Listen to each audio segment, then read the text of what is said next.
Live, the Saturday matinee edition. The Saturday boys are here with you. Knicks lose 102 to 94. On today's episode, we're going to give you our takeaways. You're going to hear from live callers, fan reactions from today's game. We also got a special guest, Tommy Beer, contributor at Forbes Magazine, is going to join us at the 3:15 mark. He's going to be talking Knicks draft, Knicks news, and you call it, man. So we got a lot to do. Also got a statement games giveaway today. Tomorrow night's Knicks versus Timberwolves game is a statement game. We're going to be giving away this brand new Knicks snapback to one lucky winner. So we're going to give you the details on how you can win that as well. So a lot to do. Let's get into it. CP from the Knicks Fan TV. My man Jay Ellis from the Nick of Time show. Happy Saturday, Jay Ellis. How you feeling, brother? It was all a dream, CP. It was all a dream, man. Rest in peace to Biggie Smalls. Today's March 9th. Especially those New Yorkers, those hip-hop heads, you know what today is. So, yeah, definitely rest in peace to Frank. Jay Ellis, what happened out there today, man? I don't know. End of analyst. I mean, no, listen, we thought this was going to be a matinee dud, and we were actually given a surprise. The Knicks bolted out to a huge lead, led by Dennis Smith Jr., DeAndre Jordan, setting the tone in the first half. And things kind of fizzled from there, man. What'd you see out there? Yeah, man. The Knicks kind of jumped on them early, just like you said, but it seemed like no one had their shot going. Yeah. Everybody who usually makes shots doesn't missed it. Dotson was on. Oh, Dotson missed several layups, man. Yeah, Dotson was on matinee time. Yeah, Dotson was really all after Fez gave him the big compliment. Yeah. He's like, you know what? I'm arrived that I tried anymore. I missed all this. Trier, who was missing free throws. Mitch was hitting more free throws than Trier at one point. Yeah, ISO had an off night tonight from the stripe as well. Definitely.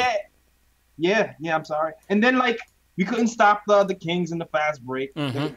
They're just too fast. It's a plethora of things that went wrong. Plethora of things. Kings surprisingly lead the league in pace after leading the league at the bottom last year in pace. Obviously, that could be attributed to De'Aaron Fox, man. Big fan of this kid, Jay Ellis. Yeah, man. And he and Buddy Hield basically destroyed us in the second half.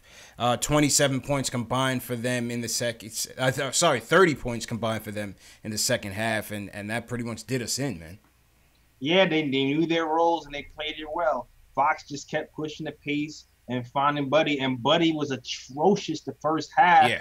But he just kept shooting. He didn't care. Facts. And eventually he got on a roll, and that was all they wrote for us. And surprisingly, the Knicks kind of fought back. We had the lead in the fourth quarter, but too much to Aaron, man. We don't really have a reliable closer on this team. When things get tight, it gets real shaky in the knees. Man. Yeah, that's what happens when the game gets tight. You know, we kind of lose our way. We did have the lead, as you said, 5-minute mark. We did go back up one. There was a fury in the fourth quarter. Luke Cornett gave us some good minutes. John Jenkins in the third quarter gave us 9 good points, 3 3-pointers for John Jenkins. Luke Cornett played solid on both ends of the court. That second unit with Jenkins, Cornett, Mitch, Moutier, ISO.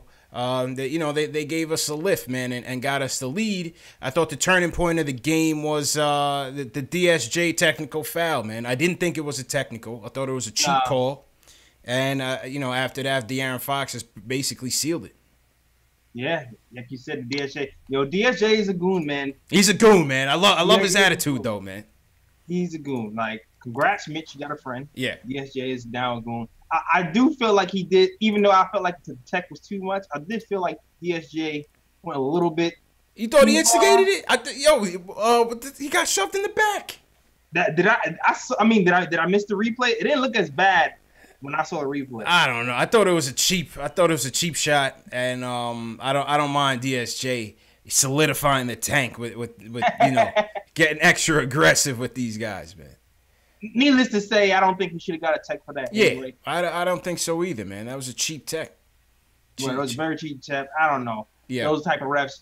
They should be. I know they evaluate these refs sometimes too for playoff atmosphere type things. Yeah, the refs that give techs like that in those situations, I don't think should be working. I mean, why not review the call? why not review the call when it gets that late? You know, it's always the second act that gets caught. It's never the aggressor that gets caught. So why not review the call? That's a fact. They should have just reviewed the call at that point. Yeah. But it is what it is. It helps our tank anyway. Yeah, it is what it is. You know, I feel like this is a team that is on the rise. Good for them. I actually hope the Kings make the playoffs, man, because I like Fox that much, man. I like Fox a lot, man. I do too, yo. I'm not sure if the Spurs is going to really hand that over, though. But we'll see. We'll see how that goes. I believe they're 3 games back at 8th in the West. And then in the West, man, give credit. You know, Kings are playing well, man. They lead the league in fast break points, lead the league in pace. And that's clearly that boy, De'Aaron Fox, man. He had his Ninja Turtle headband on today, JLs. He was going to work, man. 30 points, 8 dimes. Yo, I'm getting one. I think that's what it is, man. I'm getting one. Yeah. If the next post game comes on and I have one on, you know what. Right. Well, works for everybody except for Wes Matthews when he was here. he had to take that sucker off. Nah, he definitely wasn't working. He sucked all his powers. He had to take that sucker off. What else? What did you think of Moutier? I think the fan base is tired of Moutier. I think something has to give with whatever blackmail Moutier has on this management team. I'm telling you, Jay Ellis, don't be shocked if they are planning to have Moutier around as a fallback plan. I think they like him that much, bro. Yeah, Moutier, like I think I said this before, Moutier is a type, he has game, but he seems like he doesn't have a mental grip of the game. Like he can't sustain concentration for long periods of time. Yeah. Like the coach said how good he was playing in the off season during the summer, during like the camps and camp and things like that, and he played well during the camp. And as soon as the season started, he sucked. Mm-hmm. And then he got injured. As soon as he came back from injury the first time, he played well. Yeah. Come on. And then he got injured again, and then he sucked again. And then as soon as he come back from injury again, he plays well. It's like, oh, this is the Moutier we saw earlier. Struggled again, yeah. Yeah, I'm not sure if Moutier can concentrate for longer than a month. Need that stamina, man. Games together. I'm not sure if that's what we have in Moutier. So we'll see what happens next season if he ends up on this team or not. But yeah, well, we'll see. He finishes with 9 points, 4 boards, 3 dimes, 3 turnovers today. 23 minutes. A lot of the fan base was looking for Mitch down the stretch, man. Where was Mitchell Robinson down the stretch of this game? We saw him with a key block in the fourth quarter. Gets a key block on, I can't pronounce this guy's name, Mixica. Not Bogdanovich. His name is, I'm going to give you his name right now in the Kings. Jalika. Sorry, I'm butchering this guy's name. But anyway. Mitch, like me. Yeah, but anyway, Mitch blocks the 3, leads to a transition 3 by Cornette. And then that was pretty much it for Mitch. I mean, DeAndre Jordan ends up finishing the game. And, a lot of those Fox buckets came on those switches and left DeAndre kind of exposed, man. Yeah, Mitch got tired. Yeah. During that run, we ran him through the ground, dog. You can see he was tired by the way he gets up. Because the play before he got taken out, I forgot his shot was blocked from behind, and he hit the floor, and he stayed down there like a half a second longer than you thought he would. Yeah. I think the coach saw it too. It was like, okay, he spent. Let's get him out of the game, and we'll put DeAndre back in since he was having a good game. One of the only other Knicks really to have a good game today. Numbers wise. Yeah, I mean, typical night for DeAndre, 14 points, 15 boards, a 6-9 shooting. I just thought, crunch time, defensively, he just didn't give us the stops that we were looking for. Overall, I like DeAndre, man. On the cheap, on the very cheap. I like DeAndre a lot for this team. I felt like he kind of gave us that lift, get out that matinee slump, man. He kind of kicked the team in the ass a little bit and got them going in the first half. That's a fact. That is a fact. And also, he exposed one critical thing. Mm-hmm. Enes Kanter was not too old to get minutes. Yeah, right. I told you, Fizz is gonna learn that politics, man. Just keep it a buck, man. Just keep it a buck. Just keep it a buck, Fizz. You know what I'm saying? Because there's no need to play the politics, especially with Cannon. We don't own nothing, Nah, man. Because this guy is 30 years old, getting half the minutes, and closing games and closing and starting. But Enos is 26 and too old. He meant to say Enos played too old. That's what he meant to say. Probably, yeah. He's 25. He played like he's 65 on defense. Yeah, exactly. Shuffling those legs, man. Mm-hmm. Exactly. Who else? Kevin Knox, another shooting malaise for Knox. I did like his aggression in the first half. Yeah. I thought his mentals was there. I thought, I thought he was really pushing the issue there, but he just couldn't knock it down, man. They didn't have a good game today. Well, that's all we'll say. Didn't have a good game. Yeah, didn't have a great game. I like that I saw him pass a little bit more. Yeah. I do like that. Mm-hmm. But yeah, the shot just wasn't falling again. And I know the coach said that he was working on it very, very hard to get out the slump. But I don't know, it's just not paying off for some reason. Yeah. Right. Just not working, man. Just not working. 3 for 12. Yeah. 3 for 12. We're not here to jump on Knox, man. We're just pointing out he didn't play well. Nah. Still a young guy. Hopefully things turn around. Hopefully his mentals will get used to this long season and the body will actually catch up as well. Yeah. We'll see what happens. Keep it with it, Knox. Yeah, we'll see what happens, man. But 3 of 12 from Knox on the campaign. 66% overall from free throw, JLs. Free throws is another area. I mean, we missed 7 free throws out there. ISO, who's typically, I think he's about 80%, shot 50 today. I had no idea Dennis Smith Jr. was such a terrible free throw shooter, man. Me neither. When they said only 50% on the telecast, I was like, wow. That's horrendous. For a point guard. That was pretty crazy, man. That's horrendous for a point guard, and it's a little scary when you project his shooting going forward. Usually they'll say if you are a good free throw shooter, mm-hmm. it'll turn into a good jump shooter in general. Right. So the fact that he's missing these standstill free throws from a free throw line doesn't project well for his shooting going forward in his future in his career. Hopefully that turns around. We can only hope.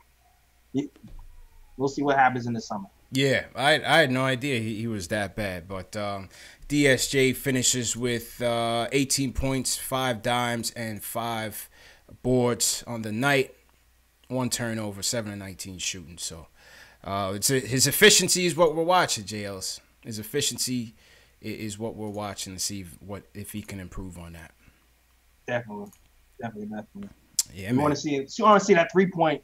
I want to see that 3-pointer drop a little bit more too. Because he was awful. He was awful today. And you can see there was like a little competition going on between Dennis Smith Jr. and Fox. And Fox. Yeah. Fox will come down that first half, especially hit a 3. Dennis Smith Jr. will come down, try to hit a 3 as well. Yeah. And it didn't quite go as well. This is the game within the game. They'd known each other since high school, as they said on the telecast. Fox was drafted, 4th to the Kings? Was it 5th? Let's take a look. De'Aaron Fox was drafted. I want to say 5th, but I could be wrong. Let's take a look. 5th. He was drafted 5th by the Kings, 2017 draft. This kid's such a beast, man. Man, I wanted Fox so bad. Damn, this kid's so good. I still feel like I won. They were talking about Fox versus my guy from the Lakers. I was like, Fox, no questions asked. I don't care.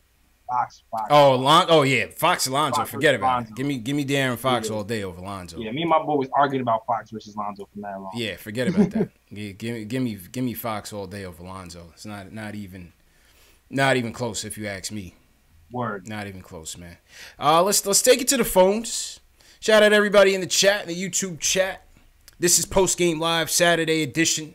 You are watching the number 1 show for Knicks fans, by Knicks fans, where we talk about Knicks news, Knicks rumors, and post-game live fan discussions after every game, featuring live callers. Hit that thumbs up button for your boys. If you haven't subscribed to the channel, definitely hit that subscribe button and the notification bell. We got Tommy Bear coming on in a little bit. Tommy's coming in. And so let's get to the phones. Will from LI, he wants to talk about the Frank trade rumors. Will, how you feeling, bro? What's up, CPJS? How y'all doing? Good, man. How you feeling, bro? Pretty good, man. Hold on, right? I think it was, I don't know if it was yesterday or the day before, where it broke on Twitter that the Knicks are, shopping Frank for, or the rumors is that they're going to shop Frank on draft night. Mm-hmm. I mean, overall, I just feel a little disappointed. I just feel like I don't know if we give him a fair shake overall. He had his opportunities, but I just hope this is not a Victor Oladipo situation. But ultimately, it looks like the experiment for Frank is pretty much done. He's about to get out of here. Well, I want to feel how y'all thought about that. I mean, I don't think So it was an article for those of you that hadn't seen it. It was an article that Mark Berman of the New York Post had wrote. I mean, listen, we've been hearing about the Frank trade rumors all year. You know what I mean? From the offseason to the trade deadline to after the trade deadline, we heard that that Orlando wanted him. You know what I mean? So, I've said it from, for a while now. I just feel like the amount of point guards they brought in, Jay Ellis, between last year and now that have been prioritized from playing time, combined with Frank's up and down play, ineffective for the most part. I just don't see them having much confidence in him, JL. So, I mean, have you changed your thoughts on it? I mean, I guess. I mean, I don't know. I know this. I know Fizz still likes Moutier. That's for damn fact. And Phil likes DSJ for damn and you just don't know what's gonna happen with Frank. Time will tell, man. This can go 30 different ways in this offseason. It really can, because Moutier is going to cost money. Do we want to spend the money? If we do, are we going to move Frank to sign Moutier? I don't even know. That sounds weird. But right. But we really don't know. We really don't know. But all signs point to we don't have 100% confidence that he'll be a backup for us. At least that's how we feel right now. Especially with Fizz saying in the paper that he sees Frank more as a wing than a point guard. Yeah, I continue to go back to that interview, and Fizz he was floundered himself, and he was basically like, I don't even want to speak on it, because he himself wasn't too sure where to play the kid. So I think his play isn't just puzzling the fans. I think it's puzzling the coaches. Like, no one really knows what this guy's true fit is. Number one, he's got to get healthy. And number two, I think he's just got to show more. But I don't think you're going to get, like in the article, they're saying they want to try to get a first for him. I think there's no chance you're getting a first-round pick for him.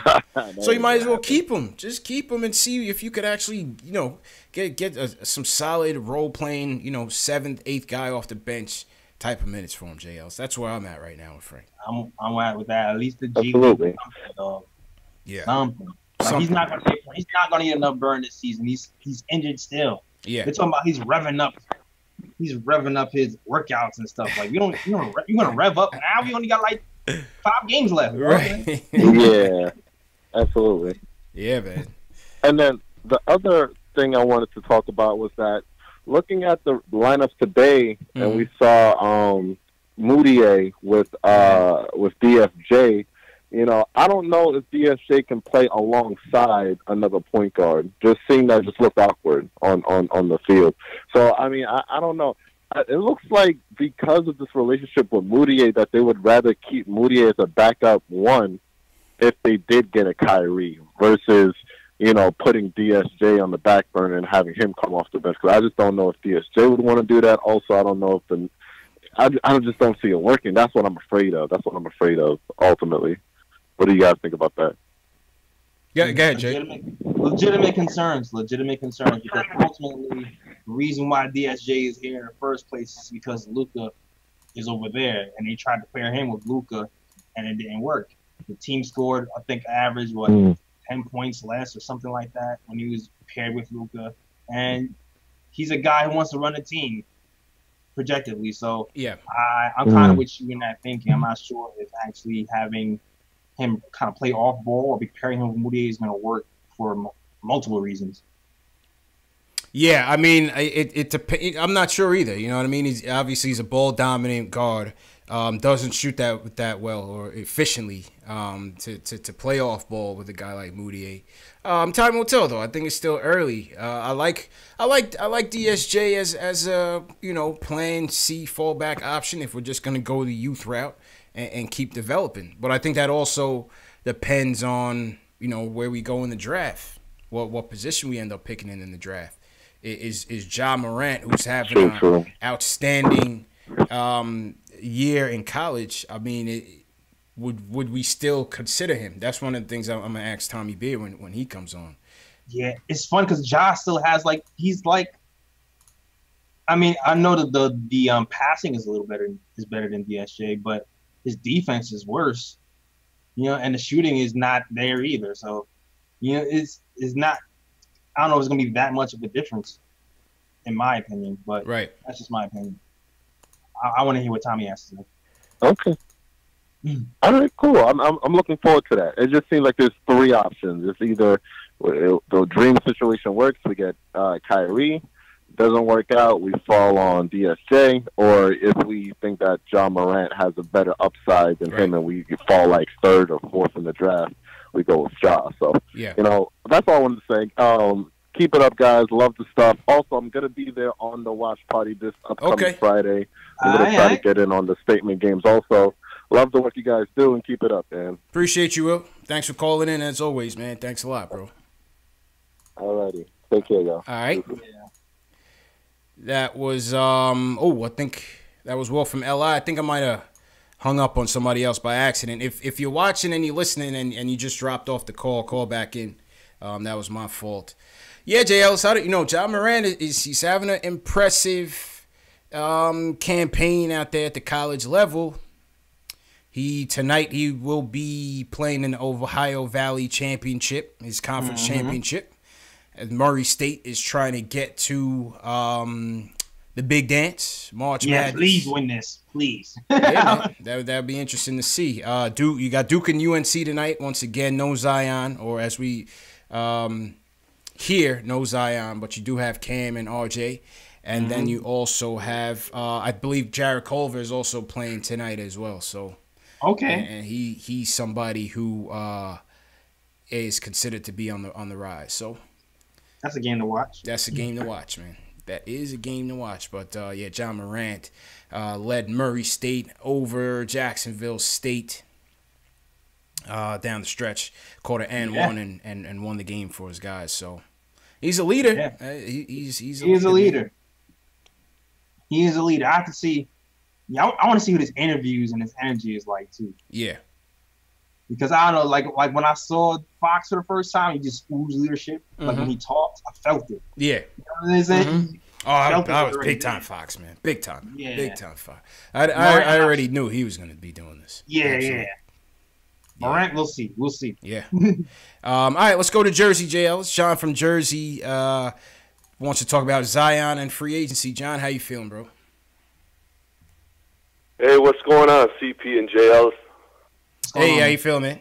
Yeah, I just really feel like the Knicks they gotta draft Zion Williamson in the draft to lure in these top tier superstar free agents. I really feel like they gotta land Zion. You think so? And then I could see them getting Kyrie Irving and I could see Kyrie Irving and Kevin Durant coming to play in New York. What do you guys feel about it? What do you think, JLZ? Do you think Zion is a prerequisite to get these free agents? What do you think? I think it helps. I think it definitely helps. The more promising players you have on your team, the better. That's just what it is. But it's not really up to us right now. The ping pong balls have to fall. Right. If the ping pong balls fall, then I'm pretty sure we'll get them. But I agree with you in that sentiment that if he comes here, then players might follow. But who knows? It's all speculation at this point. All speculation at this point. That definitely would help. Absolutely, man. Yeah, CPJ, just want real quick, man. I just appreciate what you guys are doing, man. Thanks a lot, man. Thanks Knicks for the support, Nation, we're in this, man. I'm feeling a big summer. I'm feeling that we're gonna have a big summer. Okay, I hope so, man. I hope so, man. And thanks for the support for sure. I hope he's right, JLs. Me too, man. I hope he's right. This summer, man, is gonna be one of the biggest summers in Knicks history. Factuals, man. Biggest summers in Knicks history. All right, I think we might have Tommy here. Let me just mess around with some things here. Yeah, I'm gonna disable you here. I'm gonna take this call, Jay Ellis. I'll let you run it, and let me see if I can get Tommy in here. Zay, you up next, man. It's the Zay and Jay Ellis show. All right. For a second. What's up, Zay? Putting CP in the closet. Let's go. Hello? Hello? I don't know what happened to Zay. Zay, you there? All right, I'll put Zay in timeout. Jamal from Jersey wants to talk about the game in free agency. Jamal, how you feeling, bro?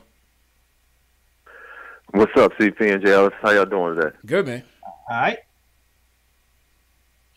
First off, I'm going to definitely see y'all at the viewing party. And as far as free agency concerned, with the season winding down, I'm kind of getting worried more. Mm-hmm. My first worry is at 12:01 that night, Fizz not giving Moutier both max slots, which I think is possible with what they got going on. Yo, we got to get to the bottom of this, man. What kind of blackmail does Moutier have on this organization, man? Oh, man. We see Kadeem Allen, the headline. Yeah, he might call KD and all of them and tell them, no thanks. We got Moutier. He accepted the deal. Yeah, man. No thanks. Kadeem Allen, the headline of the Westchester Knicks, has been doing his thing. He had another solid outing last night, JLs. Bring back Kadeem, man. I'm telling you, man. Kadeem the Dream deserves to be back. But on the more serious note, are you guys worried about KD and Kyrie? Like, even if they gave us indications that they might come, that they two of the most unpredictable stars in this league and could leave us at the altar in the 25th hour? That has questioned my mind. I'm not gonna lie. That has crossed my mind.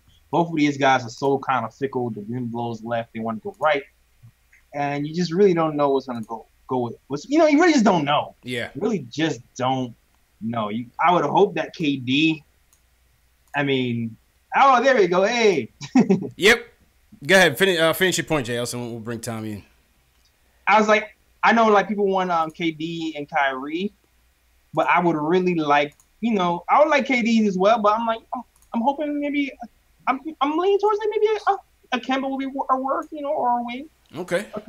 KD Kawhi, somebody a little bit more stable. Yeah. Mentally. Nah, I hear you, man. I hear you. All right, well, let's bring in our guest. He's written for Forwards Magazine, Knicks fan, NBA reporter, Tommy Beard joining us. Pleasure to have you, Tommy. How you feeling today, man? Happy Saturday, man. Thank you. Thanks for having me, fellas. Happy to be on. And, a little bit nicer out here in the New York City area. A little sunshine out today, so good to see. Absolutely, man. Beautiful day in the neighborhood and beautiful day to talk Knicks indoors, I guess, right? Word. I always go to Tommy for the stats, man. That's my Tommy is the man when it comes to the stat. Yo, Tommy, do you have like an Elias Sports Bureau encyclopedia that you just like plug into your back of your head like the Matrix or something? How do you come up with these stats, man? I retweeted more of your stats than anybody else. Facts, man. Facts. Appreciate it, fellas. Appreciate that. A lot of it's basketball reference stuff. I just always had a love for statistics, numbers. And I think, obviously, they don't tell the whole story, as Knicks Twitter's quick to remind you if you tweet anything negative about one of the players. But I think they help paint a picture. No one particular stat is going to give you everything you need to know. But I think it's beneficial to kind of get a view of each player, where he's at in a particular time, and give you a little bit of a historical context, how well they're playing in comparison to other rookies or other Knicks rookies, etc. Obviously it's not the be-all, end-all numbers, and as many people point out, you can skew any type of statistic to kind of fit whatever narrative you want to tell. I just kind of like to put the numbers out there and let people decide for themselves. I don't, obviously they're going to support some viewpoints and prove some other viewpoints possibly wrong in the short term at least. But I think at least having those numbers help inform a discussion. Yeah, no, I agree with that, man. And one guy putting up a lot of numbers, you just wrote your last article on him. That's Money Mitchell Robinson, man. Yeah. 23 straight games with a block shot. His last 6 games coming into this one, 12 points, 10 boards, 4 blocks, 73% field goal shooting. You know, his block numbers are in the categories of David Robinson, Shaquille O'Neal. What's your general take on Mitchell Robinson's season so far? It's really, you know, you try to kind of temper your optimism and try to keep things in perspective with young players. He's a 20-year-old kid. Mm-hmm.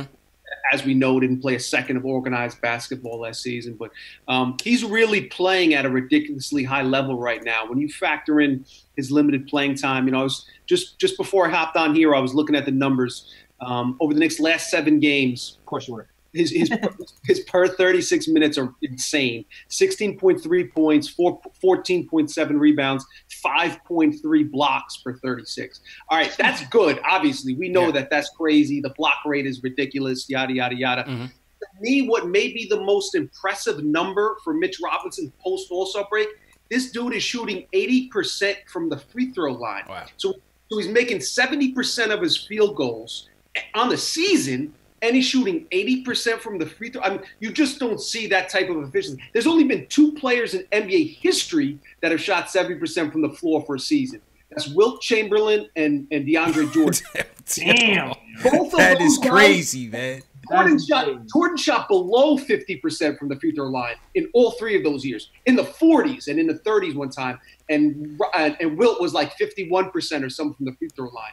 So if Mitch Rob can shoot, let's say 65%, 70% consistently from the free throw line, you just don't see the type of, you know, there's a Clint Capella comparison that's been made quite often. I think that's a dude that is similar in a lot of respects. But yeah, if Robinson can continue to perform efficiently, you know, remember, this is a guy that's averaging a double-double, and the Knicks never run a play for him. Yeah, right. Everything's off garbage offensive rebounds, putbacks, hustle points. Mm-hmm. We've seen it just a little bit more frequently when he's been doing a little bit better job rim running and you know, pushing his guy underneath the basket, catching, turn around, and dunking. So I think once the Knicks start to run a few plays for him, that's going to increase his scoring average. But yes, you know, as a long story short to answer your question, mm-hmm. I think if you redrafted the 2018 draft right now, we'd probably be drafting the lottery. And he really has a tremendous upside. And obviously, the cherry on the top for the Knicks organization is that he's locked into a ridiculously affordable contract. Going to be making less than $2 million each of the next 3 years, which is incredibly valuable for the organization. You were going to say something, Jails? Nah, I want to say shout out to Ninja P for pulling off that move. Ninja P, that's what we call Scott Perry here. Yeah, that's Scott Perry's nickname. I mean, listen, man, you got to give these guys credit. I also saw that in his senior year, Rivals.com had him, I think, in the top 10 or top 6 ahead of Kevin Knox and maybe one below DSJ. Had he played, the full story as to why he left Western Kentucky during his freshman year has never been told. There's kind of some mystery around it. But for whatever reason, he obviously didn't play his freshman season at the NCAA level, trained on his own. Had it not been for that, as you mentioned, he was, you know, ranked right, you know, based on the rankings. He was with Colin Sexton and ahead of Kevin Knox and Wendell Carter Jr. All those guys were neck and neck in the rankings. So he would have been a lottery pick had he, even if he had played poorly, based on potential, athleticism, height, all that stuff. And he actually shot threes, you know, at a decent clip in high school. So yeah, had he played, he obviously wouldn't have slipped into the second round, let alone the second half of the first round. So, you know, credit to Scott Perry and the Knicks for scooping him up at 36 overall. Absolutely, man. Let's swing it to the draft. That was another article that you had released earlier this week or last week. You released your first mock draft for the season. Knicks, obviously, right now we are waning between the 1st and the 5th pick, according to the Tankathon. Let's start with the obvious, the guy in the room, Zion Williamson. What's your take on Zion? Who's your NBA comparison to Zion? Out of curiosity. I mean, I guess you know some freakish combination of Barkley and Sean Kemp, and you know, I think it's really difficult to kind of put him into a category or try to come up with a comparable player because he's such a unique specimen. As I mentioned in that mock, actually, dude is his listed playing weight is 285 pounds. That was insane to read. That's 20 pounds heavier than Embiid. That's Oliver Miller. Yeah. You know, Charles Oakley, that's 40 pounds heavier than Oakley and 30 pounds heavier than Ewing, you know, for some Knick comparison. So it's really difficult. I mean, just to have a man with that type of, at that playing weight, but to be as explosive and as quick. Obviously, there are flaws there. I think there's kind of two schools of thought, you know. Some folks that have just seen the highlights in the YouTube and the Instagram stuff think, oh my God, he's the next Jordan or LeBron or Tim. He's not on those guys' level in terms of franchise-altering talent. You know, his shot needs a lot of work. His mechanics, his elbow flies way out. Right. I'd be surprised if he shot anything higher than 25, 30% from three-point territory as a rookie, you know, his first few years in the league. But so that being said, he's not on those guys' level. That being said, to me, he's the no-brainer #1 overall pick just because his upside is so ridiculously high. He's going to get points in transition every single night. Yeah. He's a menace in the open court. And to me, what makes him so special is his defensive versatility. Yeah. You know, kind of some folks that I don't think watch too much NBA, the Mike Franceses of the world, and the like, complain he doesn't have a position in the NBA. And listen, I'm a fan of Mike, man. I'm a huge fan of the Pope. But I just, you know, what do you think when he says that he has no position in the NBA? How do you feel about that? I love Mike. Mike's my dude. I've been watching him since I was a little kid. Absolutely. But he clearly just doesn't watch as much NBA basketball as a guy that has a primetime show on in New York should watch. But that's a story for another day. But yeah, when guys like Francesa though say he doesn't have a position in the NBA, he doesn't play center, he doesn't play small forward. How are you going to talk about positions in 2019 in the NBA? I mean, that's the story of the NBA today, is that positionless basketball, to get guys that can kind of, you know, flow back and forth from small forward to power forward to center. You know, the best team in arguably NBA history often starts Draymond Green, an undersized 6'7" small forward at center.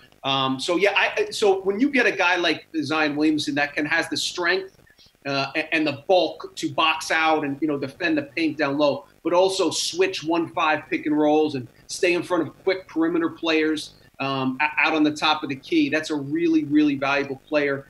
When you watch him, he plays hard, has a high motor. He could have put it on cruise control and went to like a UCLA or some other school, but he wanted to play for Coach K. They get after it defensively. So I think he's a no-brainer #1 overall pick. And I obviously, like all of us, extremely excited. I think if he came to New York, there would be such a palpable buzz in the city. Box office, man. It would have been a beautiful thing to see. Question about his weight, though. You know, a lot of people said they want him to lose weight because they feel like it might be an injury risk. But do you feel like he should? Because, you know, the fact that he is that size and that heavy, it allows him to bang with these other guys. So I'm curious to think, what do you think about him losing weight? Does that have to happen, or you feel like he can just kind of play around the way he is? I'm sure once he gets into an NBA locker room and medical training staff and all that stuff, they'll probably shed him, you know, a couple pounds. The other thing to remember is muscle weighs more than fat. So it's not like he's lugging around, you know, 15 pounds of muscle around his belly. He just happens to be a physical freak in terms of his, his build. That's just kind of, he's been playing at that weight. And obviously he had the knee injury now due to the shoe, you know, the shoe exploding. Wardrobe malfunction. But yeah, I mean, his probable NBA playing weight's probably closer to 275 than 285, but it's definitely not like he's got to lose 20 pounds. You know, I think they're comfortable where he's at. Okay. Another guy who's intriguing. This is the guy who you have slotted at the Knicks at the 2. Obviously, he's more than likely the front runner for the 2 spot right now in the draft. That's R.J. Barrett. What's your overall opinions on R.J. Barrett and how he could potentially fit with us? Sure. I think Barrett is one thing you got to remember is he's actually the #1 recruit in his high school class. Yep. He was ranked ahead of Zion on everybody's list. More of a, he's definitely an NBA ready player. He's been playing at a very high level, internationally for Canada the last few years. And has performed very well. A better all-around player than Zion. The only player in the country averaging at least 20 points, 7 rebounds, and 4 assists per game. So it kind of gives you an idea of what exactly he can bring to the table. Needs to improve, a little bit as a facilitator. His defensive effort kind of waxes and wanes. It's probably not where you'd like to be. But sees the floor well, is an unselfish player. So I think of he actually probably is a little bit of a safer pick than Zion Williamson. But as we talked about, even if the GM, all the scouts in an organization say, listen, I think I'm probably leaning towards RJ Barrett. You know, the owner of whatever team has the number one pick is going to be like, yo, we got the number one pick. We're about to sell like 10 million jerseys and sell out the tickets. So Zion's the number one pick. But I think RJ Barrett is a very good consolation prize, whatever team gets a number 2 overall pick. Yeah, I mean, I see, you know, a lot of fans like to, you know, compare the similarities with Timmy in terms of his terrible shot selection and his tunnel vision. But, you know, I like the points that you made in your article with the numbers that he's putting up. He's doing it at Duke. He's, you know, at the creme de la creme. He's playing at an elite level. I still like his mindset. You know, I just like the way he attacks the game. Yes, you know, the defense leaves a lot to be desired, and yes, the tunnel vision, you can see it, and sometimes he does force the issue, but I feel like he has potential to be really good at the next level. Agreed. Yeah, he's definitely not, you know, a Tim Hardaway one-dimensional player. Because if he doesn't score, if he goes into shooting slumps, he still can impact the game defensively. He's a decent rebounder for a player his size, a solid passer. So he's definitely a lot more versatile, proven winner. A lot to like there with RJ Barrett. Absolutely, man. Another guy that you had shot up on your boards is Jarrett Culver. He's a guy that a lot of people think his stock is rising a bit. Talk a little bit about Jarrett Culver, what you like about him. Yeah, he's a 2-guard out of Texas Tech. You know, he's kind of an afterthought in terms of a lottery pick, you know, at the start of the season, but he's played really well for Texas Tech. He's a really safe player in terms of what he brings to the table. He's Texas Tech is one of the top defensive teams in the country, and he's arguably one of the better perimeter defenders in the country. You know, does a great job on both ends of the ball. Prototypical 2-guard in terms of size, 6'5", close to a 7-foot wingspan. Can get out in transition. He's also been playing a lot of point guard for Texas Tech and kind of facilitating their offense. He doesn't have the same upside of Barrett. He probably won't be a 20. He could be, you know, develops as a high end, you know, a low 20-point scorer, but that's probably a best case scenario. Probably settle into like an 18-pointer range, but also, you know, average 6-7 assists a game.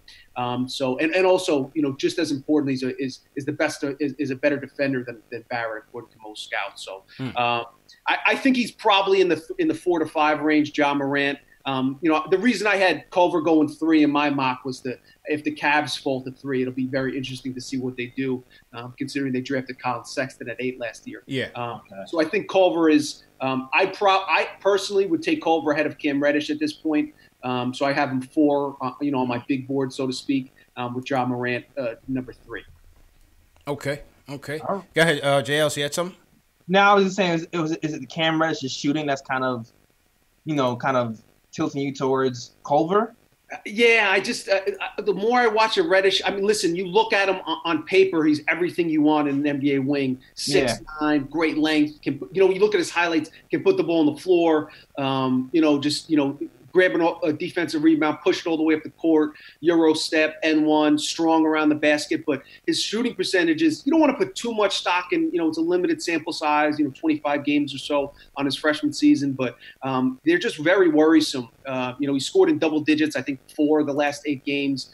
Hasn't stepped up as much as you'd like without Zion Williamson there. You know, the best case scenario, he has that, you know, that T-Mac look to him. You know, just that kind of what you hope that you know, what scouts drool over in a wing in today's NBA. And when he really focuses and locks in defensively, he but, you know, just those games, those moments are too few and far in between. Yeah. He's too talented to slip too far in the lottery, so I doubt he slips past 5 or 6. But I think if you take him, you know, and miss out on one of those top 3 guys, top 4 guys, I think there is a drop off. That scouting report sounds like Kevin Knox, Yales. I was about to say the same thing. Like the guys with the mind issues who don't really have that I want to do it mentality. I was like, do I want to go through that 2 years in a row? I'm not sure. I agree with you. I think Knox, you know, for better or for worse, is a good comparison from especially his college tape. Interesting. You had mentioned Ja Morant. And, you know, the Knicks are obviously in kind of a point guard conundrum. We bring in DSJ.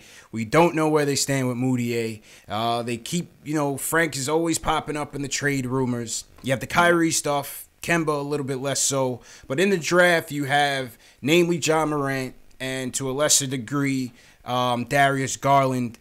How do you compare both those players, and how do you compare those players to drafting them over DSJ if the Knicks were to go that route? Sure. I think Garland's going to slip. If the Knicks, assuming they finish with the worst record, obviously they're going to drop past 5, and I think it would be a major reach to take Garland at 5. Mm-hmm. So I don't think he's in the conversation. I suppose he could be if they slip to 5 and they don't like Reddish and they're not in love with Culver, but that would definitely be a reach. As far as Morant, 6'3", athleticism through the roof. Kind of a Russell Westbrook clone in terms of just the athleticism, the determination, the aggressiveness he plays with, especially on the offensive end. A little bit slight of build. He's like 175 pounds. Probably needs to bulk up a little bit. In terms of a slashing, penetrating point guard, he's what you want in today's NBA. His three-point shot's a little bit unreliable. Mechanics aren't terrific. You'd like to see him improve that a little bit, if he gets in the gym and, works with a shooting coach, et cetera. But I think can also good defender. Not a great off-ball defender, but he does a pretty good job. Staying in front of his man. Obviously has the athleticism and quickness to spare. So I think if the Knicks are in that 3 or 4 range, and obviously Zion Williamson and Barrett off the board, Morant is the guy they should target. At that point, I'd try to trade Dennis Smith Jr. If not, keep him in-house and figure out, who starts next year. Maybe have Morant come off the bench behind DSJ. I'm not in love with Dennis Smith Jr.'s game. I just don't know if he's a pure guy you want to lead in the franchise, especially in the best case scenario where you get KD in town. Whether you add somebody else. Kyrie, I'm a little bit nervous about. I heard you guys talking before I hopped on. I think there are reasons to be concerned about how Kyrie would fare, kind of under the media scrutiny in New York. But I guess in direct, assuming leaving those guys out of the conversation, I think you have an opportunity to draft Morant. I think you have to do it, even if you have Dennis Smith Jr. on the roster. Smith's already in his, this will be his finishing up his second. So he only has 2 years left on his rookie scale deal. At some point, you're going to have to figure out, do I want to extend this guy? How much am I going to pay him the year? Is he worth a $15 million a year player? Defensively, as we saw today, the numbers look good, 17, 5, and 5. But what did De'Aaron Fox do? Pumped in 30 points and put on a show. Love De'Aaron Fox, man. Yeah. Oh, it pains. I'm sure it pains Knicks fans if they had the opportunity to draft De'Aaron Fox, where the how much. But that's a story for another day as well. But to my point, Fox ate Smith's lunch. Yeah, he did. That's the kind of thing. Even when you put up 17 points, I think he was shot a poor percentage, 9 of 17, I think. That's kind of the good and bad. The numbers look decently, but the plus minus isn't ideal. I think if you have the opportunity to draft Jay Morant, you have to do it. Go for it. Yeah, it's going to be interesting, JLS. You know what I mean? Because, like you said, we really don't know where they stand on these guards. And as much as I'm with the pick the best player available at your slot, I just wonder if they would still go with Morant. But I support that. I definitely support it. I can see the Knicks doing that PR move when they draft Morant and then give that. Well, we have full confidence that Dennis Smith Jr. Don't feed me that. No, they got to start with Frank first, JLS. They got to start all the way at the bottom. Oh, man. Tommy, how you looking on time, man? I'm good. Keep firing away, fellas. Okay. All right. Let's take a call. Let's go to Kevin from North Carolina. He watches a lot of Duke and UNC. Kevin wants to talk about the off-season plans. Kevin, how you feeling, bro? What's up? Y'all hear me? Yep, loud and clear, bro. Hey, man, first off, I got to start off like this, man. I know y'all been talking about it already, but, man, we messed up not thinking the right way a couple of years ago back, man. We should have had Fox, man. We started winning those games for no reason a couple of years ago. We messed around and drafted Frank. Yeah, well, Fox went fifth to the Kings. Went fifth. I still remember the Endor game winner. Yeah, man. Endor. No games for no reason. Ugh. But the question I had was and I'd like to get all of you guys' point of view. Okay. You, JL and Tommy. What would you guys' view of a failed off season be? Like mine would be like 6 pick, and we waste our money on like we max out some dude averaging like 18 and 5. Like that would be my scenario. Yeah. Like a failed off season. I want to see what you guys think about that. Tommy, go ahead and kick that off, man. What's your idea of a bad off season? Yeah, I think Kevin's got the important thing is the worst case scenario for the Knicks this offseason is not striking out completely in free agency. The worst case scenario for the Knicks this offseason is spending poorly. Yeah. You know, because you have $70 million to spend. That doesn't mean you got to max out Boogie and please, no Boogie, man. You know what I'm saying? Like, you got to – if you don't get KD – then you got to reassess the entire situation. And do we kick that money, towards next season, or do we trade for an expiring contract and get back another first-round pick? Yeah. I think that's the important point. JLs, go ahead, bro. Yeah, I kind of agree with Tommy here. Just don't max anybody out, and more importantly, the years. I think that's even more important. Like if you overpay a little bit for for a short-term deal, then all right, I won't be as mad. We're trying to stay afloat and look competitive for a season or so. But you can't max somebody out for 4 or 5 years. That's just not it. We can't max out like a second tier star and then just have another Tim Hardaway Jr. situation. Yeah, no, I agree with that. Both points I agree with. Right. I don't want to tie the success of this Porzingis trade to this offseason. I hope they don't put pressure on themselves to do that. I've been saying that. So my idea is, let's say we get the 5th or the 6th pick and then we max out a Vucevic or, somebody like that. Boogie Cousins and Jimmy Butler. Oh, man. Please. Don't max Don't do it, man. Just continue the course. Listen, if it's going to get ugly, it's going to get ugly, but just keep that flexibility. And as Tommy said, you have the cap space that you can use as a weapon to purchase a guy on a terrible contract to get more assets.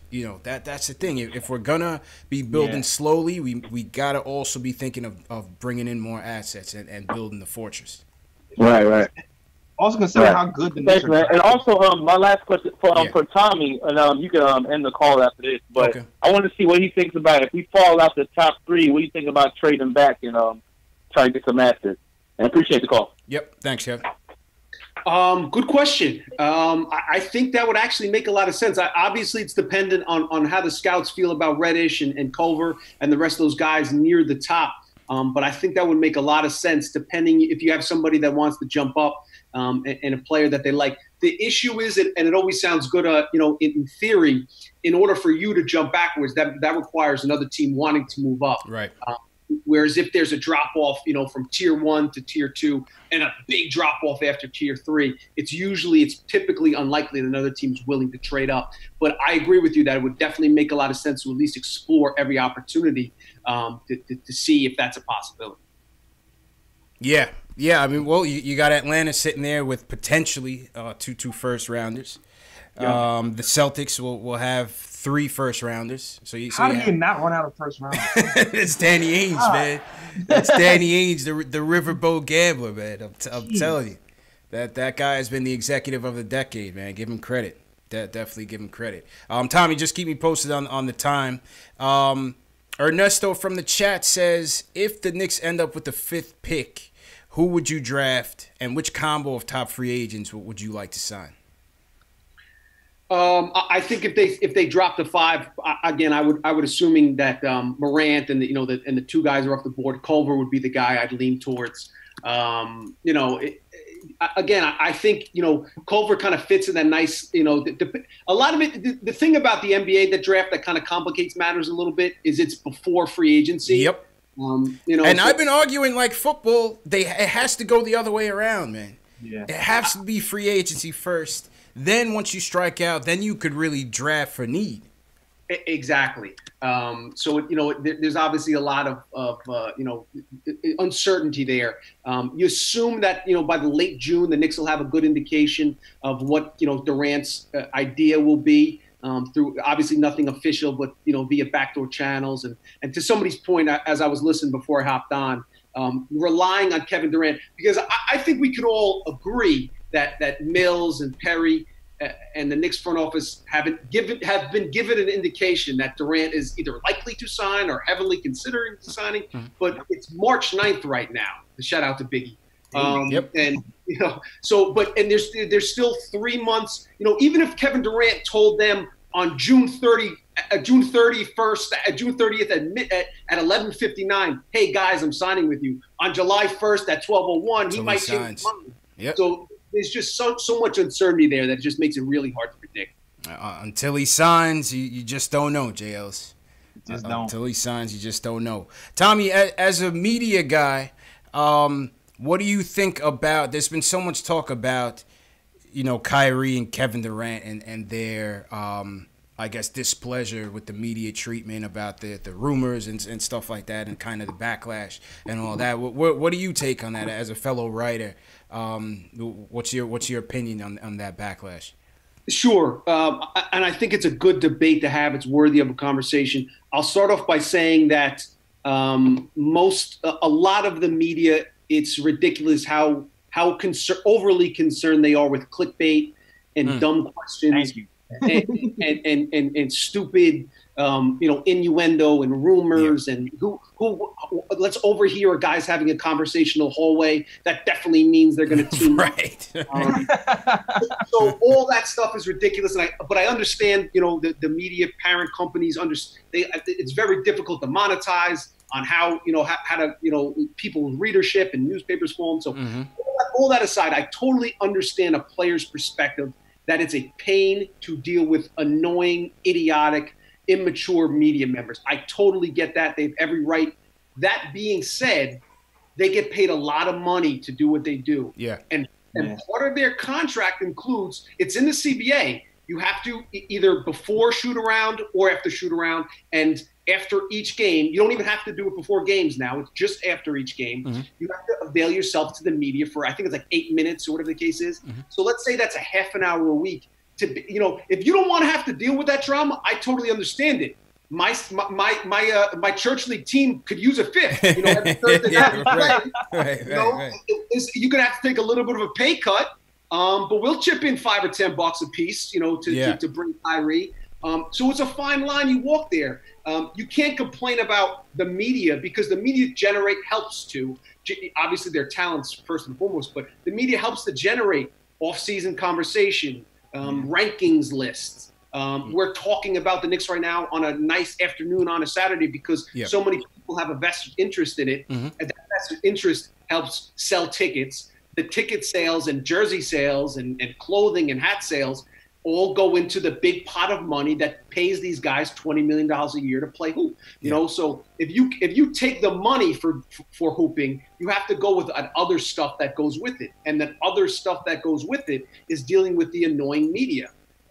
So I have a difficult time feeling too bad for a guy. Again, it's every right. You have every single right in the world to say I'm not going to answer questions. So then you can take a fine and donate that money to charity, or you can choose not to play in the NBA. Nobody's going to bother you. When I have a bad game on Thursday night, nobody asks me, how did you play? How come you missed that three, son? Yeah, right.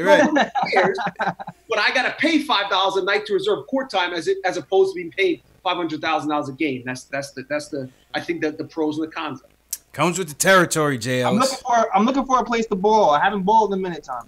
So. Let me know, LA Fitness. We always need a fourth. Yeah, so. I'm an LA Fitness all-star myself, man. They call me half court havoc at my location, man. I'm gonna stretch out. I can't play full court games no more. I'm just half courting it, man. That's it, man. Amen. I can do full court strong 1 minute and a half. After that, it's over with, man. Yao Song in the chat says, do you trust Perry to make the right moves this summer, Tommy? How do you feel about Scott Perry so far, his tenure so far? I think Knicks fans have every reason to be just very, very pessimistic. A lot of Knicks fans, rightfully so, understandably so, when the Knicks made the Porzingis trade is, you got $70 million in cap space, but I've heard this song before, and I've been burned. Okay, we're going to get LeBron and Bosh and Wade, and we end up with Amari Stoudemire's bad knees for $100 million. Yeah. It's happened time and time again. I think, yes, those are fair concerns. On the other side of the coin, it'd be really hard not to credit Perry for what he's done. I think Steve Mills being there makes Knicks fans a little nervous because the Tim Hardaway contract was a disaster, as we all know. Yeah. And Mills probably should have zero impact on the decision-making. But if you look at it from the day Perry was hired, obviously Mills was responsible for the two awful Hardaway Jr. and Baker contracts. From the day Perry was signed forward, they've been a well-run, successful, smart, forward-thinking franchise. The Noah Vonleh pickup, the guys they picked up on the margins have been successful. And obviously the draft. They had the 9th pick in the draft, the 36th overall pick in the draft, and they walked away from draft day with Kevin Knox struggling, be it, but, still some positive upside, obviously. Mitch Robinson, who is the steal of the draft. I don't think anyone would debate that at this point. And then also Alonzo Trier, as a free agent afterwards. So it's hard to not consider that a grand slam. And again, they have 7 first-round picks in the next 5 years. They haven't traded away a first-round pick. They've maintained their cap space. They enter the season one of the more talented free agent crops we've seen in recent NBA history, and they have more cap space than any other team on the market, and they play in New York. So while it's understandable to be apprehensive given the Knicks' history, I think there's also reason to be optimistic given Perry's decision since the day he took over. Your boy Ninja P, Jay Ellis. That's what you call it, man. But listen, Perry's been building that treasure chest, man. What move has he made that you don't like this season? I can't name one. I think the Mario Hezonja. Okay, there you go. Super but Mario. But other than that, he's still batting a solid 700 or so. So that's credit to him. But why not, man? Why not? How about the Frank situation? Berman on the post, and we've been hearing it all year, basically, that they've been trying to trade him. We heard after the trade deadline that Orlando wants him. I just continue to feel, Tommy, that point guard at the point guard that they bring in and play over this kid, they don't have confidence in him at the point guard position. And it just doesn't seem like they have much confidence in him. Obviously he's been giving them reason to not. But what's your whole take on the Frank situation these last few years and how it's going to play out? I am one of the few, the proud, the remaining Nilakina Island survivors. I'm with you. I get stuff every other week from the chat for not trashing Frank. Yeah, we have Frank Ntilikina telethons almost every other game when he doesn't play, so man. Be careful. They're going to turn on you. Facts. Ntilikina slander will not be tolerated while I'm bring it on. No, but listen, he has not been bad offensively. He's been atrocious, terrible, whatever. I don't have the Stephen A. Smith vocabulary to use the words as bad as he's been offensively. There's no denying that. If he doesn't, to ask him to be a good offensive player right now is an unrealistic stretch. He needs to go from awful to bad. If he's just a bad offensive player, I think he can be a valuable NBA player. So here's my thinking with Ntilikina.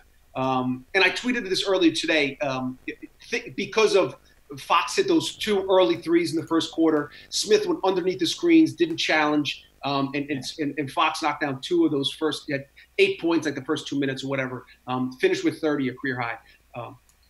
In today's NBA, the 3-point line is very, very important. Nobody disputes that. But what gets lost, it's not the ability just to make 3-pointers. It's the ability to stop your opponent from making pointers. Yeah.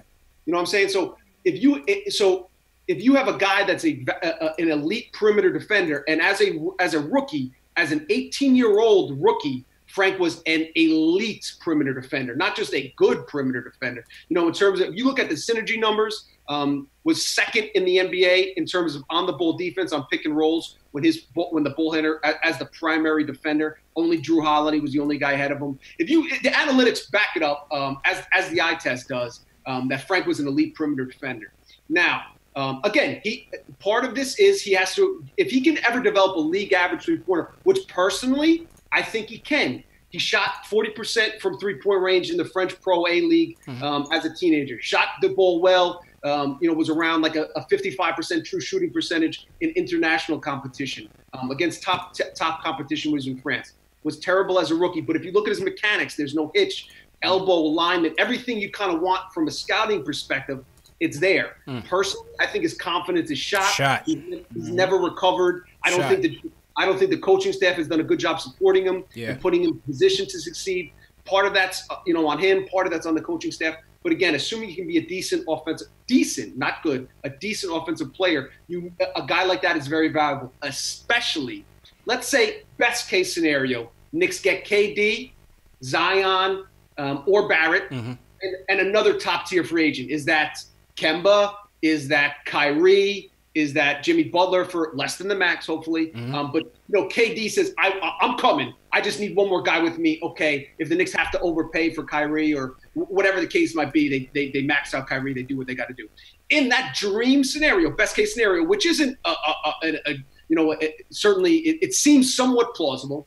In that best case scenario, do you want a guy like Dennis Smith Jr. if you already have Durant, Kevin Knox, Kemba Walker? You don't need another scorer. What you need is a guy that's willing to stand in the corner on offense and then guard the other team's best perimeter player on defense. So he can rest, so Kemba can rest, or Kyrie can rest. I personally would love to see that 5-man unit with Ntilikina on the floor and Mitch Robinson on the back end.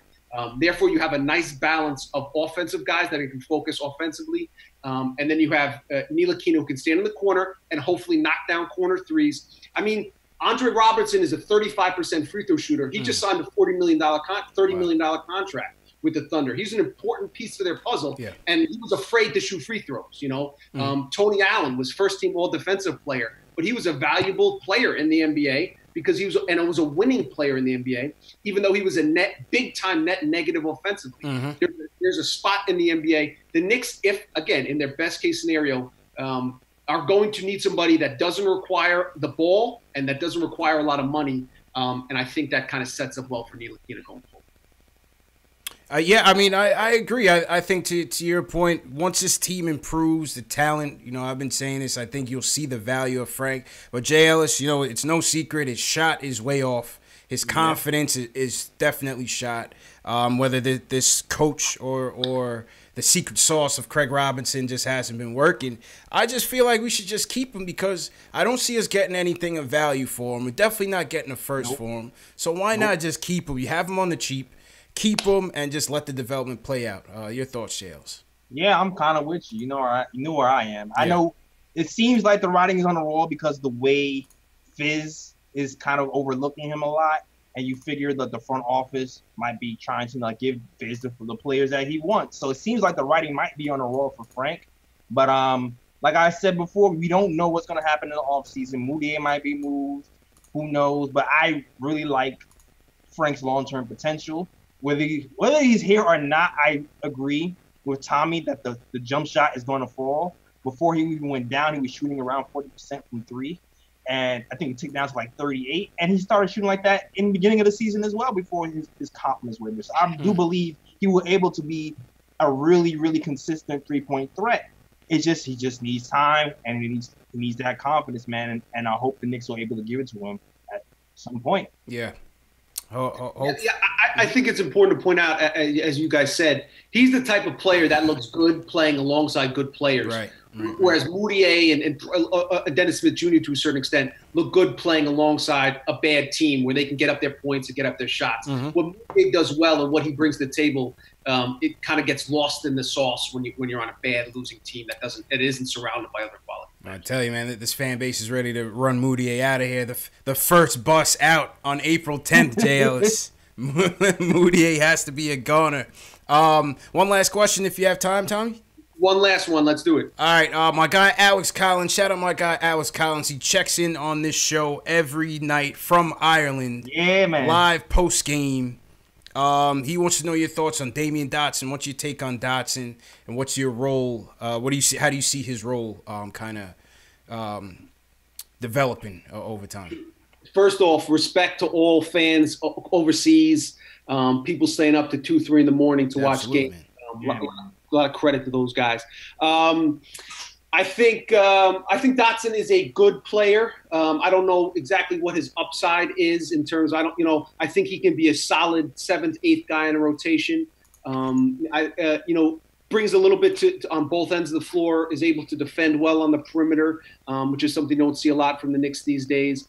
Again, I think it's difficult to to look too closely at the numbers, defensive rating, et cetera, when you're playing alongside guys like Knox and the Ennis of the world, that struggle defensively. Obviously, Dotson is, his success is going to be if he can consistently knock down the three-pointer, be above average, three-point shooter, as he's done this season. So they have him locked in at, I think it's 1.8 or around there, under $2 million with a team option next season. So if they were to cut him loose and waive him, it would only clear, I think, $700,000 or so. Yeah. In the So I expect them to hold on to him, exercise that team option, and depending on who the Knicks bring in, obviously, if they really reshuffle the deck, they're going to need and dedicate the majority of their cap space to a stud like Durant and another max level player. Mm-hmm. You're going to need valuable contributors on minimum level contracts. So that's why guys like Mitchell Robinson and the Dotsons and Alonzo Triers, et cetera, will have extra value. JLs, that's our guy, man. Free Dot. Free Dot. I see him as a good, solid rotational piece as well. Obviously, you want to see him be a more consistent shooter, especially from three. But you love how they run those curl screens for him, his off-ball defense kind of gets, he kind of slacks off a little bit, kind of loses his man a little bit. But I like Dotson, man. Go ahead, wrap up with Dotson, JLs. Yeah, man. Best case scenario, Klay Thompson. You know what I'm saying? Yeah. Can't dribble that much. Hit a few threes a few times. I feel like he needs to work on his finishing around the rim. I feel like he's kind of been missing a lot of those. Mm-hmm. But overall, I really love his two-way potential. I really love the way he plays defense on the perimeter. And I think he has like a little bit. I feel like there's a hint of a clutch gene in there. There's a hint of a clutch gene. If the game is on the line, I think he might be able to hit a corner three or two. I think that's in him. It remains to be seen though if he's ever that level or he's just being a good rotational guy. Yeah. Bare minimum, he'll be a great rotational guy. Yeah. Nah, Dotson's our guy, man. Dotson's our guy. Well, Tommy, man, it was definitely great to have you on. You definitely dropped a lot of gems on this show. We appreciate the value that you brought to us, man. Hopefully you'll come back again, and maybe after the lottery, and we'll talk some drafts some more. Continued success and continued luck to you. As is a custom on the show, I'll put the camera on you, and you could just tell everybody where to find you at. And appreciate it again, man. Appreciate you. Thanks for having me on, fellas. Great talking. Always down for some intelligent, informed, passionate Knicks conversation. So thanks for having me on. And Tommy Beer on Twitter. A lot of nerdy stats and stuff like that. Yes. You guys, thanks for having me on, fellas. Be good. Oh, man. Right. Tommy, appreciate you again, man. And, hey, that was Tommy Beer, Forbes Magazine contributor, NBA writer. Awesome guest. Great guest, JLs. He's really dropped a lot of gems for us, man. And to Tommy, definitely appreciate it. All right, let me get Jay Ellis back in here. That was a good one, Jay Ellis, man. That was really good. I enjoyed that. Yeah, man. That was really good, man. Shout out to everybody in the chat. Give us a thumbs up for that Tommy Beer guest segment. That was really good, man. Really good. Yeah, that's one of my favorites. Absolutely. Let me get you back in here, Jay Ellis. All right, we got Jay Ellis back. All right, and you're back, man. That's simple. That's simple, man. That's simple. That's how we do, man. You got to be flexible, Yo, hit that like button over there. Hit that thumbs up button for you boys. Shout out everybody in the chat. CP the Artist, Alex Collins, Charles Reynolds, Knicks 1904. How's everybody doing today on this Saturday? Let's talk statement games. And tell you guys how you guys can win this hat for tomorrow night's game, Knicks versus Timberwolves. Let me just finish orientating myself here. Shout out Tyon Reed. Charles Reynolds says, how do we feel about Ellenson? How do you feel about Ellenson? He might be worth keeping. I don't know. He came out the gate pretty well. Back-to-back 13-point games. I'm not really high or low on Ellison at this point. Mm-hmm. He's had some solid games. He's kind of a castaway from the Pistons. He showed some flashes. If anybody can get anything out of him, it would be Fizdale. Ninja P and crew. Yeah, there's something there. There's something there. Yeah.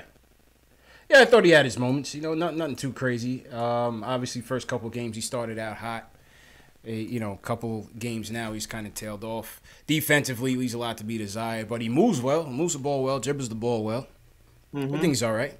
You know, he has the potential to be good defensively. The first game especially, it seemed like he was running a lot off of adrenaline. He was pretty good defensively that first game. Yeah. After that, though, I'm not sure if he had that same level of intensity. I don't know if it's the minutes or, you know, he's just not consistent as of yet. We'll see what happens. Knocks down the corner three well. Yeah, knocks down. I he like shoots that. better from 3 than 2, seems like. Yeah. Definitely I like that about young Ellenson. So shout out to Henry, as I'm just tweaking your video a little bit here, JL. Shout out to everybody in the chat once again. How are we looking on Periscope and Facebook, JLs? We let's see. For like June. What's good? Okay, what's good? I see Facebook. Shout out to everybody on Facebook and Periscope. Go ahead. Shout out to Mark Lazarus on Facebook. I see you. Yep. Shout out to me, Peter. He says we need the Ball brothers on here. Yeah. Where's LeAngelo at? Get LeAngelo on there, man. I don't know. We need LeVar. LeBron silenced him. Yeah, definitely did. LeBron silenced LeVar Ball, man. We got to get LeVar back on here, man. Yeah, and shout out to Nigel too. Shout out Nigel. What's going on, Nigel? Shout out to June. He was on the Facebook and jumped onto the YouTube. Okay. Shout out to June. What's going on, June? Jack Rhodes in here. What up, Jack? Hema King. She's in here. What's going on? Knicks Fan TV, Dave. What up? Word. Let me shout out my chat. Yeah, Young Simba in here on a Saturday. Always, man. Young Simba in here on a Saturday. Yeah, man. What's going on, man? Iverson Ballster was good, man. I see you. So they said Jared Culver finished with a good game. What was his stats? Somebody in the chat, can you pull up his stats? Let us know what Jared Culver did tonight. Hey, we need options, JLs. We got an 86% chance of not getting the first pick, so yeah, you guys better get used to these names. Yeah, we gotta talk about it. We gotta learn. We gotta talk about everybody. We gotta talk about everybody, man. We gotta talk about everybody. Hell yeah. Crossfire paper, what's going on? All right, so here's what we're going to do. We're going to tell you guys how you're going to be able to win this brand new Knicks snapback. This is not your gas station flatback, JLs. This is brand new. Get in the camera. New era. Get that in there. Look at that. Get that. See that shiny emblem right there? Brand new, baby. Okay, that looks real. Brand new. So we're going to tell you guys how you can win that during tomorrow night's Knicks versus Timberwolves matchup. And that is courtesy of Statement Games. Let me just pull up my window here. And here we go. And let me get JL's camera in here as well. Shout out Nick Reyes from Statement Games. What's going on, Nick? I'm trying to find my state home, man. You trying to find your Spent like a half hour trying to sign on. Okay. Here we go. Wait a minute. All right, here we go. There we go. Let's see. Minnesota. There we go. All right, so we're going to tell you guys how to play Statement Games, right? This is how it goes. Statement Games, once again, is a prop bet game. It is free to play. First thing you're going to do right now, go to statementgames.com and create a free account. Once again, it is free. All right? Do not be on the outside looking in whenever we give away game tickets and jerseys. And you guys are like, where was I when this was happening? I'm telling you how to play right now. So you're going to go to statementgames.com. You're going to create your free account. Okay? Once you create your free account, you're going to see the game lobby. You're going to come down to... where's this game? Okay. All right. Now I don't see the game. Nick, I don't see the game. Where's my game, Nick? It's there. You see it? I saw it. You see it, JLs? All right, let me refresh. That was pretty lousy for the demonstration. that was pretty lousy. All right, let me restart over. Let me start over about demonstration there. Shout out to everybody in the chat for bearing with us. Yeah, man. These things happen. Okay. I do not. I don't see the game. You see yours? Yeah, definitely. Yeah, I see mine. Let me see. I might have already went into the game. Let me see something here. I hear that. Okay. Let's see. Shout out Dave. What's going on, Dave? Word. All right, let me just. All right, well, me my shout outs while you figure it Yeah, out. go ahead, Jay. That's good. Yo, shout out to Ivan Balser. Thank you. Charles Glasser. Thanks for rocking with us. Andrew Wilson, of course. Oops, upside your head. I like your name. Yeah, it's a great name. Maybe because I'm old, but Great name.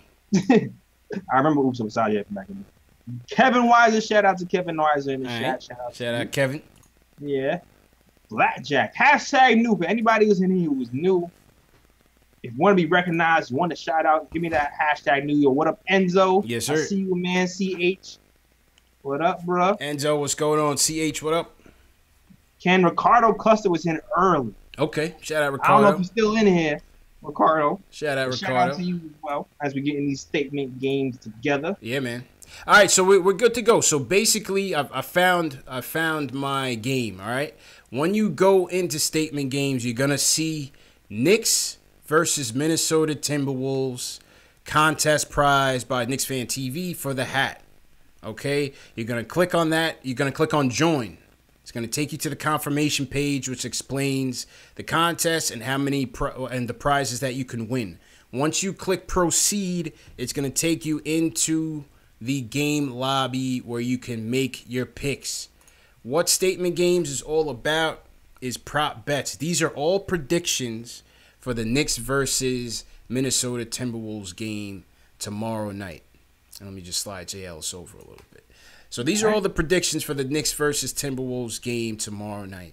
At your top, you see you have all the predictions looped in. There are about 60 in the pool. You can see team-specific predictions. For example, Minnesota over 113 points. Knicks over 104.5 points. Knicks under. You can see player point prop bets. You can see assists, rebounds, three-pointers, defense, and combos. The name of the game is this. You're going to pick 10. You're going to pick your 10 predictions for tonight's game. You have until 8 o'clock or 8:10 p.m. Eastern to get all your picks in. So you have more than 24 hours. You're going to pick your 10 from most confident to least confident. Simple game. Once again, it is free 99. Once again, the Knicks snapback is on the line. All free. You're going to rank your 10 statements and then just click save. That's it. That's it. Share it with a friend. If you know a friend that wants to win the hat, click that share button. And that's it. That is the name of the game. So, Jay Ellis, give me your 2 bold statements. What are you thinking? Have you taken a look? I know some easy ones. There's definitely some easy ones in there. I'm going with, I always go, this is my go-to. Blocks. Yeah. Knicks easy. over 3.5 blocks. That's my go-to. So if you want Knicks 3.5 blocks, you're going to go to the defensive tab. Here you go. This is your most confident one, right, Jails? That's my most confident one. Right. So boom, this is the 10-pointer. Now you can move this down if you drag it over on the right-hand side. You can move it down if you're not so confident. You can move it all the way down to 1. Okay. What's your second one, Jails? And my second one is Knox under 15.5 points. Oh, no confidence in the Rook. Nope. No confidence in the Rook. So you're going Kevin Knox under 15.5 points. I kind of like both of those as well. I will go. Let's take a look at some combos. Combos. Yeah. And with the combos now. 2 Knicks will have a double. Nah, I don't see that. I don't see that happening. I don't see that. I don't like that. Yeah. Let's go to points. I took the easier ones. Yeah. You did. You definitely did. I'll go because it's a back-to-back and we're going to Soda. I'll go DSJ under 20.5 points. Okay. And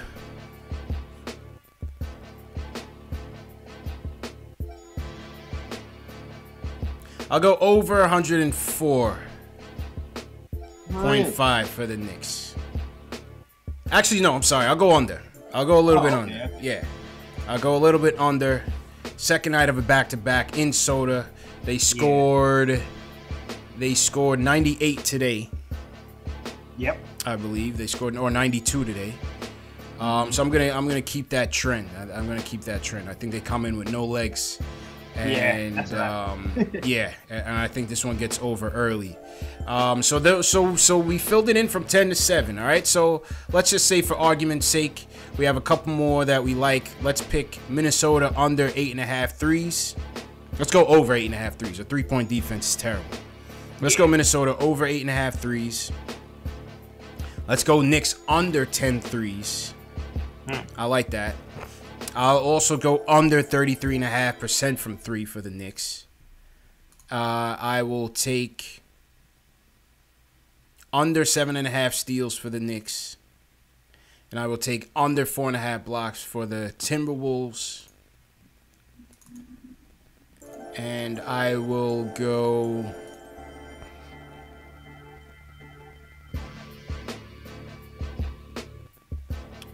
I'll go total points under 217.5. So I'll take the under 217.5. All right, so we filled out a full sheet. And now what you have to do, you have to click the save button.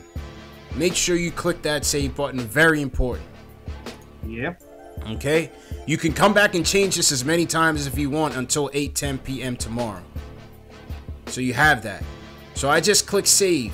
Now it's going to take me to a referral page. You guys can refer a friend. If you know a friend that wants to win the hat, that wants to, win Knicks prizes and memorabilia and tickets down the road, share with a friend. Like I said, it's all free to play.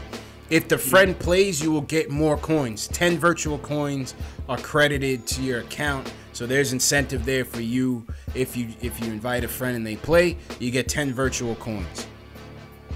Yeah. Statement Games is also has a shop coming up, so you'll be able to cash in your free virtual coins for more memorabilia and stuff like that. So overall, like I said, it's free game. It closes tomorrow at 8 p.m. And gotta be in it to win it, JLs. Yeah. Gotta be in it to win it, man. Definitely. So be in it tomorrow. Get your free hat, and you know what? You're gonna give away other stuff later on too. So that's it, man. Get used to it. Get your mojo going. Yes, sir. And some prizes.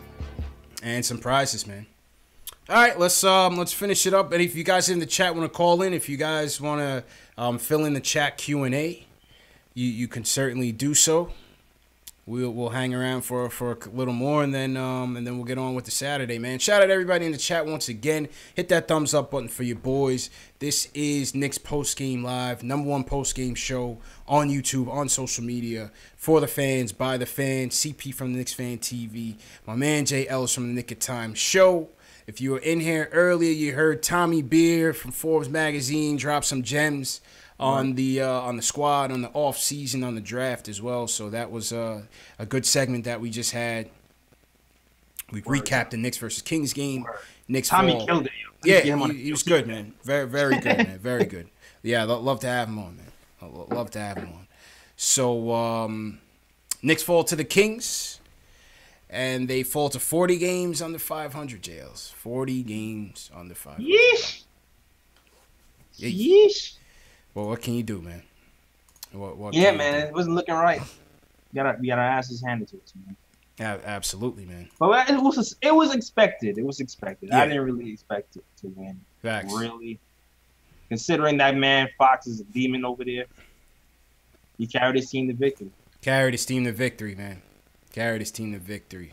Frank Matos, what's going on, Frank? All the way in West Palm, probably enjoying some warm weather and baseball down there. Shout out to Frank. Chick George, what's going on? Max, I see you. How's it going, Max? Yeah. Yeah, man. Nope, no calls. Yeah, no. Everybody's trying to enjoy their Saturday, JLs. I feel you. Yeah, man. So on that note, let's wrap up. JL, right. So I'll throw it on to you. Let me throw the theme music on. Shout out to everybody who came through. Great show Dave, great show. Alex, great job as usual. Shout out to everybody that came through on this beautiful Saturday. All right, JLs. Yeah, wrap man. It up, man. You know what it is. If you enjoy me, you can enjoy me and some of my friends at the Nick of Time Show. We do have a podcast that drops on SoundCloud, iTunes, Spotify, Google Play every Tuesday. We missed last Tuesday. Well, almost every Tuesday. And we also have our videos uploaded on YouTube, usually Wednesday or Thursday. So check those out. All links are in the description. Also, I will have merch dropping very, very, very soon. Working on that. If you want to get my merch right now, link is also in the description. NickandTomShow.com. Also, if you want to read some cool blogs from my guy Ryan G, who's out here working really hard, you can go to link in the description, NickandTomShow.com. Click that and read some blogs from my guys. And that is all for today. Also, follow me on follow me on social medias right there. Links in the description as well. Instagram, YouTube, Twitter. Back to you, CP Beaker. All right. And JLs, appreciate you, man. Appreciate you, bro. All right. Oh, man, my end of season graphic, whatever, it's a little delayed. Shout out to everybody for coming through. Knicks fall 102-94 to the Sacramento Kings. But we had a good show, man. We had a good show. Good game by Mitchell Robinson. He put in 8 points, 9 rebounds, 4 block shots from money. Mitch, 23 straight games with 1 block shot. So on this show, we look for a lot of silver linings when this team is lost in so many damn games. So yeah, another one for the tank. Another one in the books for the tank. And we keep it rolling. Tomorrow night, Knicks versus Timberwolves. Catch us after the game, 10:30 Eastern time. It's going to be a little bit of a late one. Audio format of the show. If you missed it and you're at work, you can't watch video. Spotify, Google Play, iTunes, Stitcher, and Alexa. Get your merch via the links are in the description. There's also links to the audio format as well. Let's keep the conversation going. If you guys are on Twitter, share this video on Twitter with the hashtag PostGameNYK, and we will add you to the Twitter group. And we can continue the conversation. I'm in there, JLs is in there, Alex is in there, Dave. We're all in there talking it up. So, once again, great job, everybody. Yeah, my graphics slowing down a little bit, JLs, but it's all good. But yeah, man, once again, we'll see you guys tomorrow. You have until 8 p.m., 8:10 p.m. Eastern to get into the Statement Games competition and win your hat. So hope you guys all play. Share it with a friend. Get them in here. Well, let's get a large turnout, and we'll see you guys tomorrow, man. 10:30. Peace.